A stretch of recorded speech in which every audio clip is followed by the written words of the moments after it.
দেখুন, দুর্গা উৎসব বাঙালির মহান উৎসব এবং বড় উৎসব। এই উৎসবে সবাই আনন্দে মুখরিত হয়ে ওঠে। তো যারা বাইরে থাকে তারাও গ্রাম্য পরিবেশে একদিনের জন্য এসে এই আনন্দ উপভোগ করে।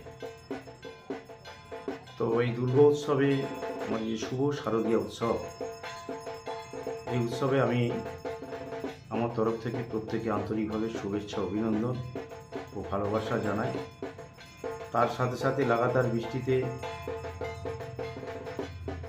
বন্যায় যারা ক্ষতিগ্রস্ত হয়েছে, গৃহহারা হয়েছে, সেই মানুষগুলোর সুস্থ পরিবেশে ফিরে আসুক এই কামনা করি। এবং প্রতিটি পূজা মণ্ডপে যারা কর্মকর্তা আছেন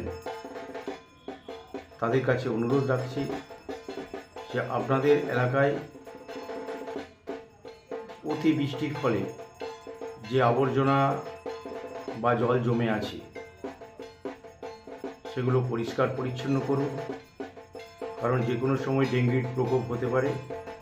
মানুষকে সুসংরক্ষিত রাখার জন্য আপনারা প্রত্যেকে সহযোগিতা করুন এবং তার সাথে সাথে সরকারি নিয়ম নীতি বিধি মেনে আপনারা পূজা অনুষ্ঠান অনুষ্ঠিত করুন সুশৃঙ্খল পরিবেশের মধ্য দিয়ে। এই অনুরোধ রাখছি এবং প্রত্যেকের সুস্থতা কামনা করছি।